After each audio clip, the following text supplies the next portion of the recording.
Welcome to the weekly Benefit Roast, featuring Benefit Indemnity Corporation's president, Rodger Bayne. Rodger has devoted more than 30 years to understanding and developing innovative health benefits plans for large groups and groups as small as 5 employees. Our moderator is Bob Graham. Take it away, Bob.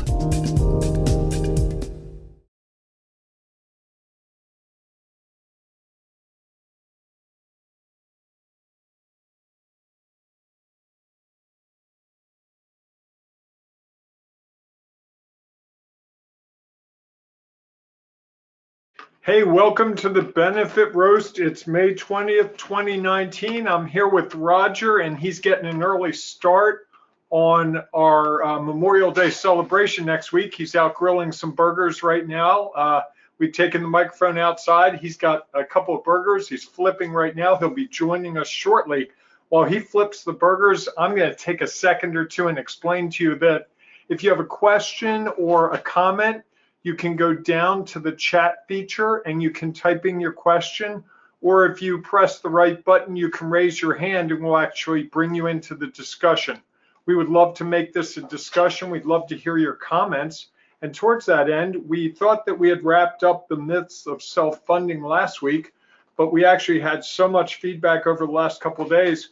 We're going to tackle one of the most common issues that Rodger says comes up, one of the most frequently asked questions, and I think the answer may surprise some people. So Rodger, with that, why don't you go right to it? Oh, he's still flipping the burgers. Hang on. Okay, so the thing that's interesting is as we go through this process and we talk about self-funded as much as we do, we try and break it down into some smaller details and some easy pieces, but we're also trying to be very thorough and make sure everybody understands really what they have. And as simple as it sounds to us on some days, the one thing that we got, the feedback we got, that is many brokers are really hearing employers believe that this is far more complex than they want to handle and maybe more complicated than it really is. So we kind of have to speak to that issue somehow, don't we, Bob? I think we do, and I hear that from people when I bring up the issue of self-funding all the time. They're like, it just seems like almost I'm doing my taxes, and no one wants to do their taxes more than once a year. Is it like doing your taxes, Rodger? No. In fact, I think what is important to know is that all we're suggesting is that the employer repurpose a whole lot of energy that he's got to spend anyway. Every employer has to do enrollment for their employee benefits. They do that every year. Every renewal, they shop, they go through all the details, they hammer out all kinds of things. They have to notify all of their employees of any minute changes. And those changes, even when you don't change your deductible or your coinsurance or your benefit plan, sometimes the carrier will have an update, the drug formulary will change. So the employer is always, every year, notifying employees of their open enrollment period, what their final plan is going to be this year, make your final selections. They're doing all that work every year and getting nothing back. They get no information back. They get nothing from the insurance carrier that really gives them insight as to how to better manage their plan or what they're having. So the complexity of a health plan for the employer is really at the inception every year, right? Makes sense. And if you're going to have that complexity and do all that work, why not know what you really deserve and what you can really get? Once the plan is done, once it's installed and we're moving forward, the only complexity of a self-funded plan is that you're getting more information and more control over how the benefits are paid and how much money you're spending.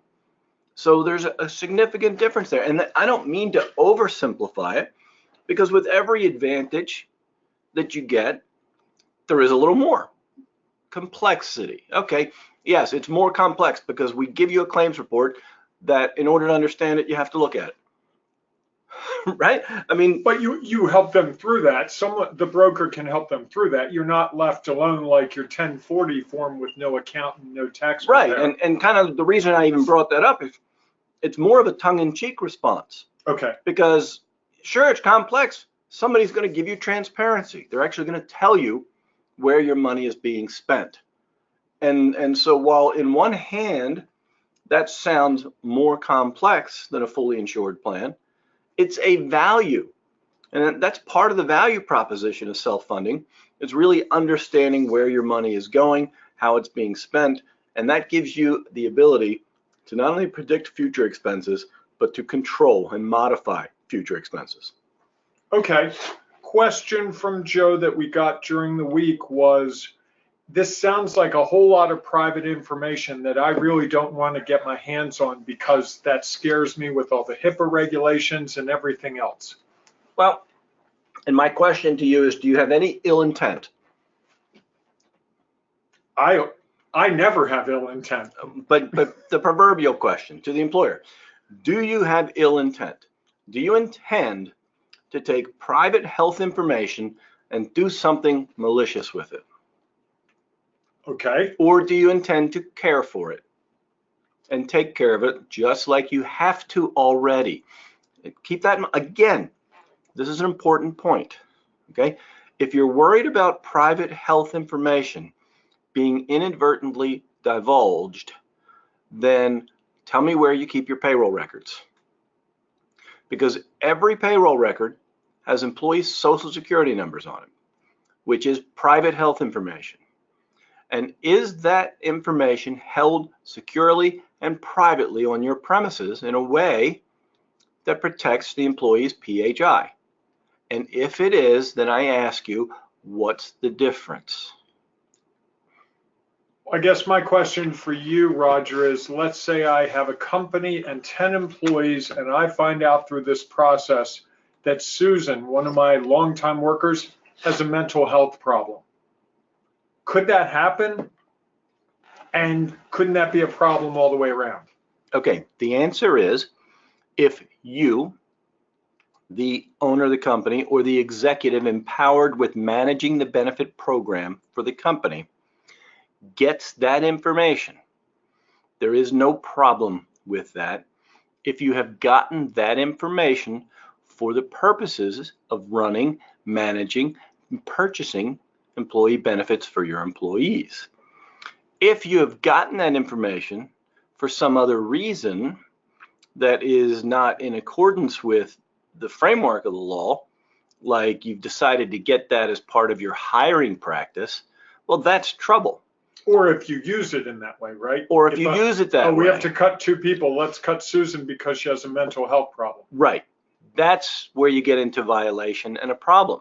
However, if let's say it wasn't just Susan, let's say 9 out of 10 of your employees have a mental health problem, and the prescription drug utilization as a result is thousands of dollars a month. In that scenario, in a small group arrangement, you might make the educated decision to stay in a fully insured program or concentrate on mail order prescription drug or other ways to control prescription drug costs without excluding or eliminating benefits for those employees.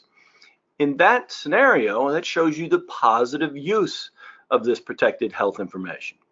If you fire an employee because of things you see when you get protected health information, well then absolutely right, you don't want it. If you're that type of person that's going to fire somebody for the PHI, then you shouldn't be getting it.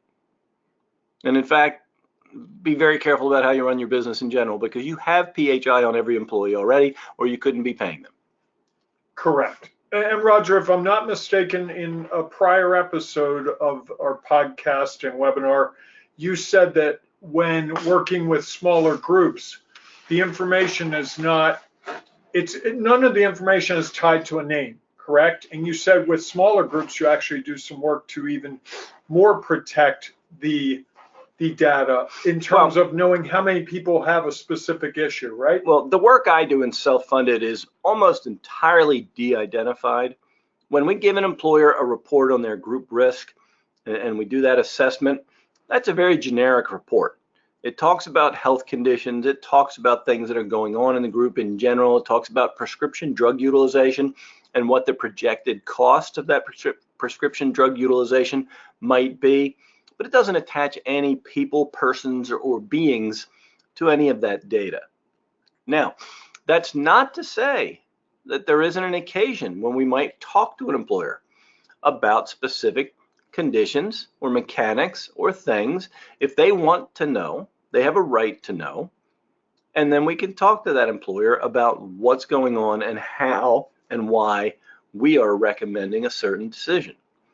But that's the extent of the use of that. And very rarely does that really include names and identifying information hand in hand with that challenge.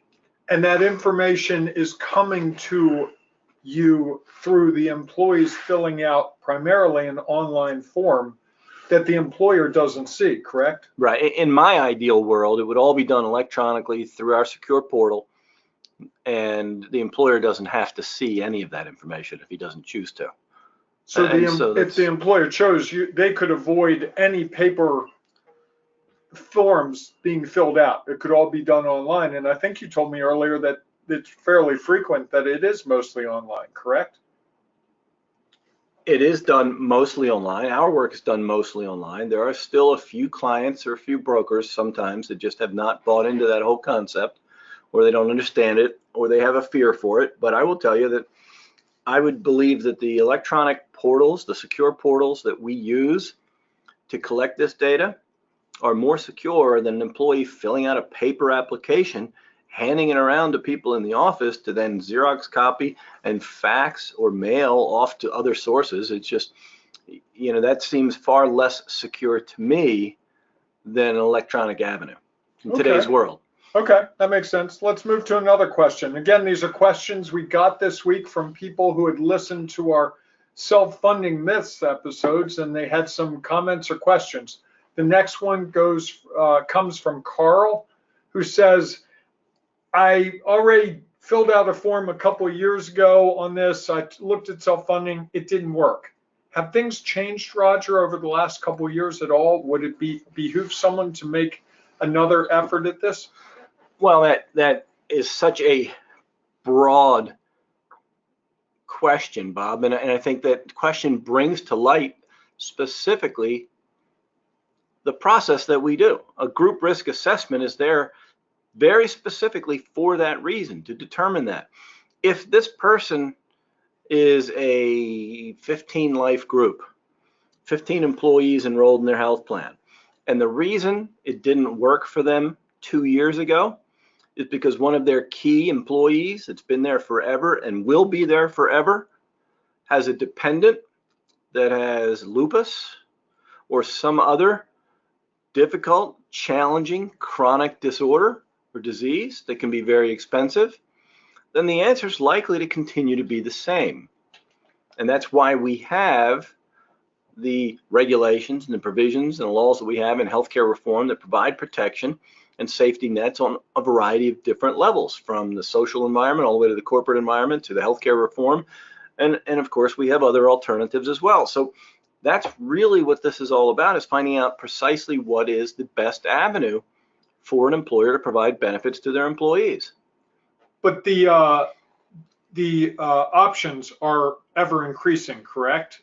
I know over last couple of years, there's been some additional opportunities with smaller and smaller groups, right? If we go back 5-10 years, self-funding was primary, larger groups, and now we're getting down to what, 5 lives, 7 lives? Well, yeah, we're self-funding, and some carriers are doing self-funding all the way down to 2 lives in some states, which, it sounds crazy in one hand, but on the other hand, if you think about it, if you change your deductible on your auto insurance from $100 to $1,000, in essence, what are you really doing there, Bob?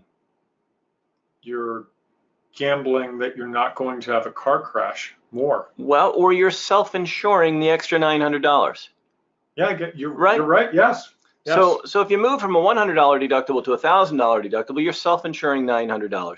That's one person self-insuring their auto insurance. Why can't 2 people self-insure their health insurance?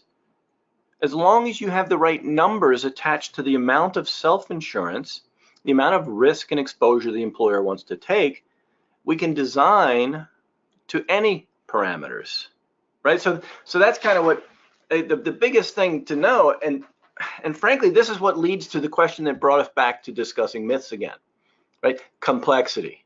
Wow, this sounds so complicated. Well, it is complicated on one level. It can be intricate to talk about these things. When I say we can manage a self-funded health plan for a group of any size, that's a complex matter.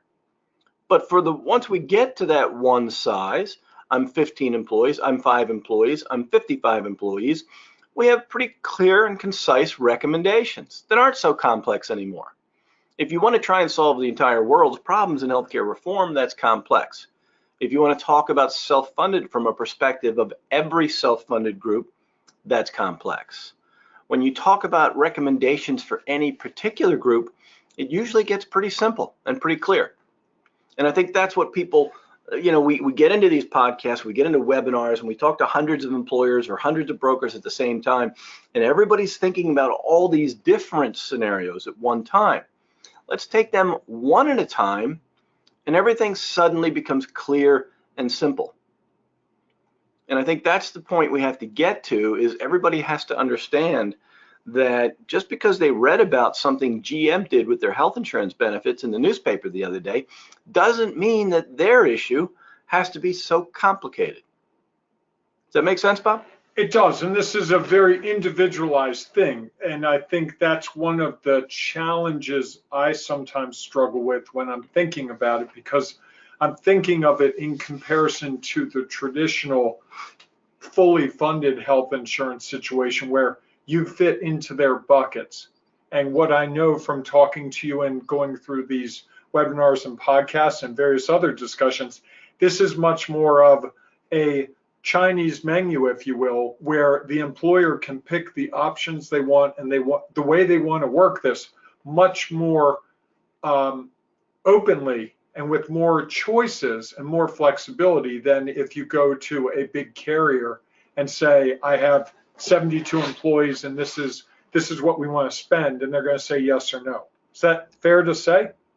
I think that's probably fair.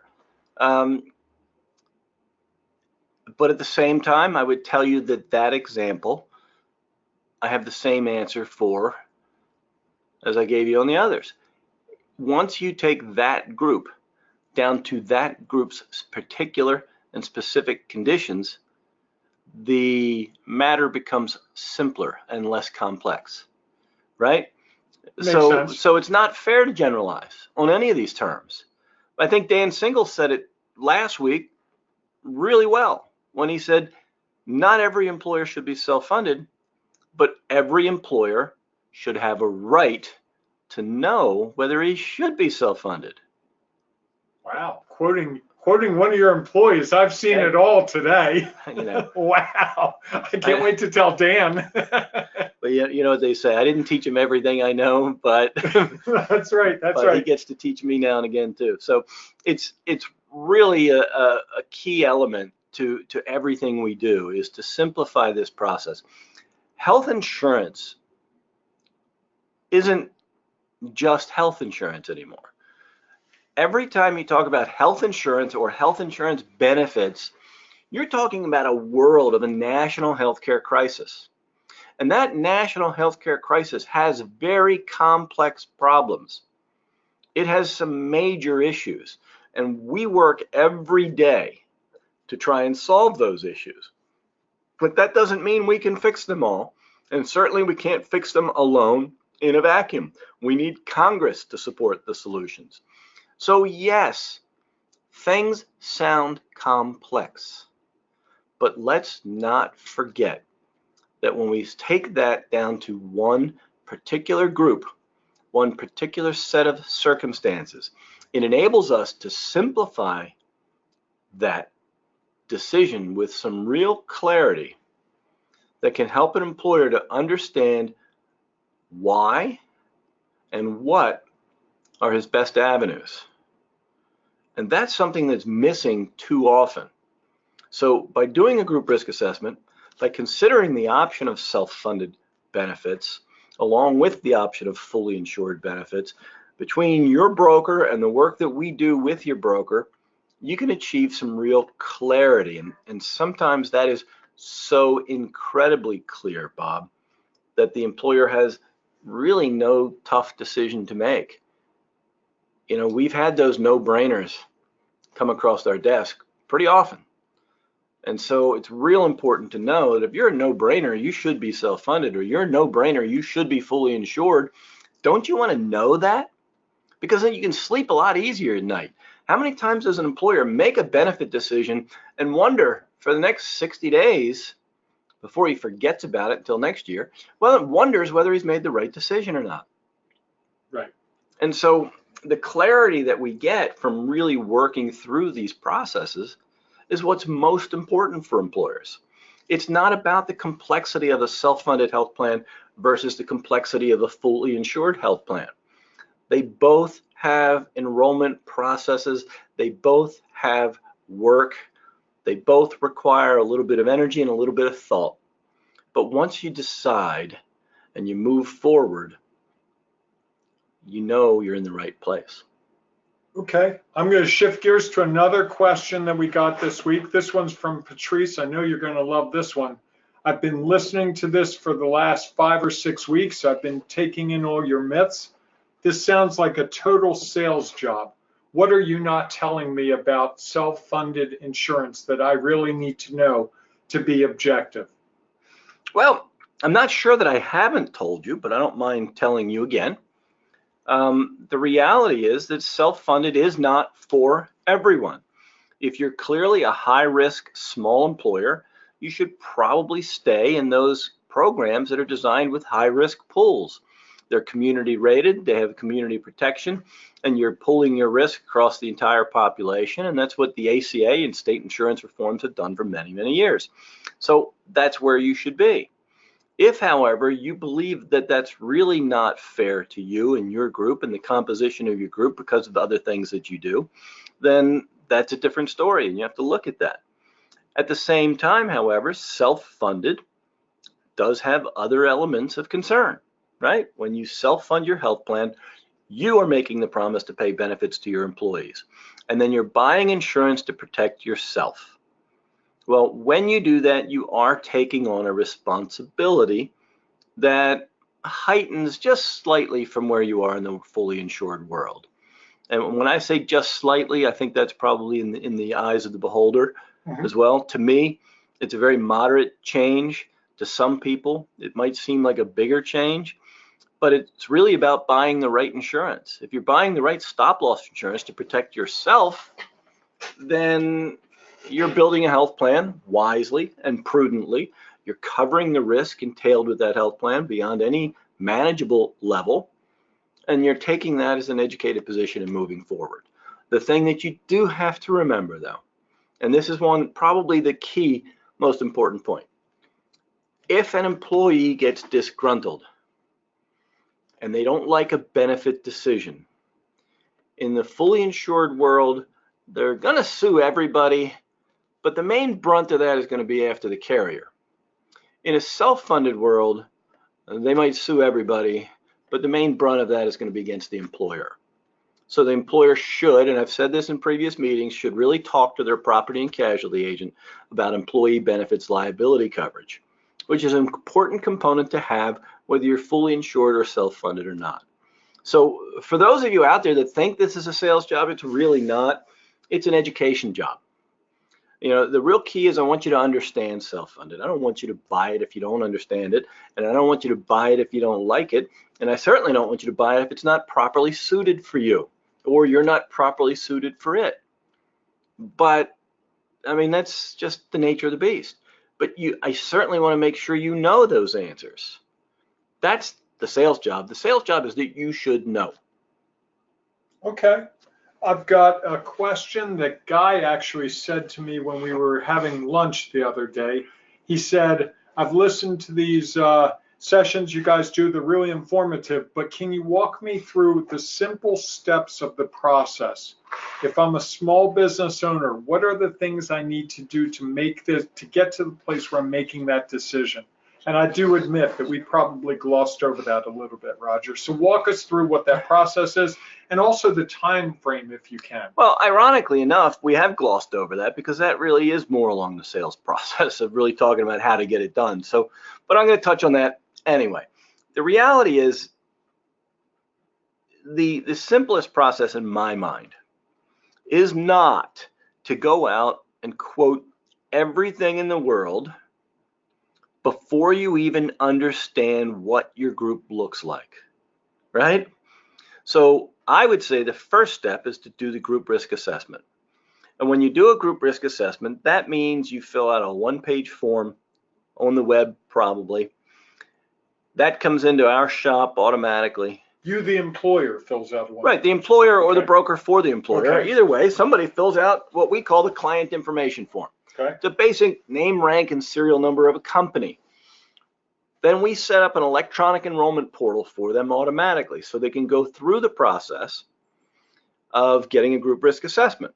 Now that process means we're going to set up the portal, we're going to generate an automated welcome letter, we're going to send a sample memo that the employer should probably put on his own letterhead or his own comments and maybe add his own flavor to it that explains what it's all about to his employees. And then we send out the welcome letter with the employer memo and the instructions on how to use a web portal to go online and fill out your information and answer the questions. And when you go through in that process and complete that process, you do an electronic signature. And we now have all of the data on the group in a digital format. And what that does is enables us to create this group risk assessment format, which is going to dissect all of the demographics of the group. It's going to talk about body mass index, smoking percentages, health status, medical conditions that exist or have existed recently, and all of the admitted prescription drug utilization in the group. And then we're going to combine that with a drug database that at least gives us some ballpark measure of what it might cost for those drugs. So right out of the gate, we get this group risk assessment. Now, on our end, we're going to have two other things going on behind the scenes that the employer may not even see for some time. And that is we're going to take all of that data we've collected in that group risk assessment, and we're going to shop multiple self-funded options from multiple players.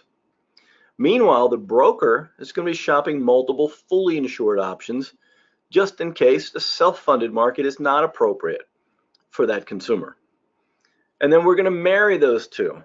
We're going to find the results, and we're going to talk to the broker, and we're going to say, this is what we have, this is what you have, here's the best offer, this is the one to deliver. And the advantage to that is instead of getting 75 different things on this very wide, complex spreadsheet, you narrow this thing down to the finalists for the employer so that he can see what his best options are for his group. And the more sophisticated brokers are going to take that even to suggesting what type of benefit plan best fits their group. For example, if we have a health reimbursement arrangement, the employer might say, look, I'm going to build this $5,000 deductible health plan for my employees, but I'm going to pay the first $4,000 of it or the second $4,000 of it, right? So the employee might have a $1,000 deductible, and I'll pay the next $4,000 if it comes to that. Well, if the employer does a group risk assessment and finds out that all of his employees have significant medical conditions, well, then he's not going to do a health reimbursement arrangement at that nature, at that level, because he knows he's going to spend that much more. Usually, a health reimbursement arrangement is all about an employer knowing that only a few employees use that much health insurance in a given year, and so you're going to fund a few deductibles, but not a preponderance of them. And so there's a money-saving value in that. So if we don't know what the group looks like, we don't know what the projection for that is, other than guesswork. After future years, maybe a little bit better guess, right? After a few years of that. But the reality is that's the process. Let's get the information first. And then behind the scenes, your broker and our shop will be quoting virtually everything there is to look at. Virtually, meaning there are some copycat players and some things that look just like the other, but you're going to have a sample, a flavor of all of them, right? So you'll have everything you need to know to make a buying decision based upon the appropriate strategy for your group, instead of just shooting blind to find the lowest number on a spreadsheet somewhere that might mean nothing in the long run. Okay. And when do I want to start this process if I'm the employer? How long before my renewal date is the ideal? Ideally, 90 days. Okay. Anything before that, the information you get is no longer valid by the time you get there. You mean if it were 120 or 180 days? Yeah, if you go longer than that, the insurance carriers aren't going to honor the information that you've collected anyway, Okay. unless you're a larger group. A larger group might be able to get that information further out in advance, right? So that's feasible. Smaller group isn't going to get that. Okay. So 90 days is the ideal market for that. As you move in from that perspective, that's when you start looking at the other answers that give you what the employer's personality is. Okay. For example, some employers will tell their employees, fill out these forms, get it done by Friday, and lo and behold, on Friday, they're all finished. Okay. And other employers will say, fill these forms out, get them in by Friday, and they're 3 or 4 weeks getting those back. So sometimes it's about leadership or personality of the company.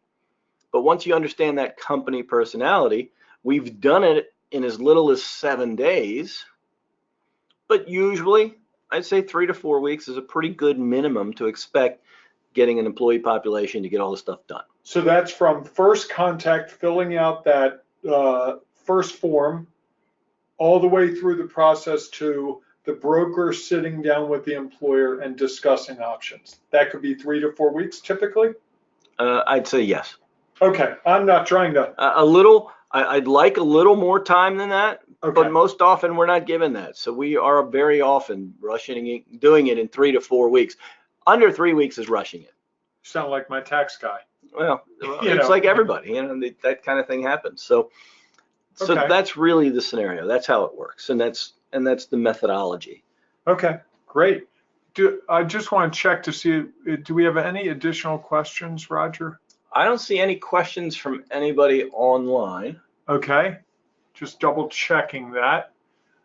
Well, I think, Rodger, you've given a great deal of information today. I think you've gotten much more granular than usual. I appreciate it. I also want to commend you on the hamburger that I've been trying to eat between answers. They are really nice. And because his hamburgers are so good, next week is Memorial Day. We will not have an episode next week. We'll come back the first Monday in June, and we've got some really fun things coming up for the next couple weeks that I think are really going to take this whole discussion to a new level. Wouldn't you say, Rodger? I would. We will do that. So just remember, guys, whatever we're doing out there, it is not as complex as you might think. It's really about doing the same kind of work you do for every group. And for those employers out there, it's a lot like what you do for your enrollment every year. Let's just do it a little bit differently so that you gain real value from it, and then take the direction from that value to the best place you can be. So on your screen now, you will see that we have the link for your benefit roast. We've gotten through a few of our logistic items, so I know a couple of you are still waiting for your $5 coupon that they should be going out in the mail tomorrow. And we want you to always have that cup of coffee on us for these. So feel free, please, to go to that form that's in the link. And Dana just sent it to all of you in your chat box. So if you want to go right there, it's a hyperlink, so you don't have to type it all into your browser. Just right click, boom, go to that browser, and you'll be able to fill out the form to get your next $5 coupon for a cup of coffee. And I want to thank you all for being here today, and we'll look forward to talking to you in 2 weeks. Great. Thank you. Thanks, everyone. Take care. You've been listening to the Benefit Roast, a weekly discussion sponsored by Benefit Indemnity Corporation. Employers in a wide range of fields are using employer-owned health benefits plans to deliver better benefits to their employees at a lower cost. Learn more at benefitindemnity.co. That's benefitindemnity.co. See you again next week.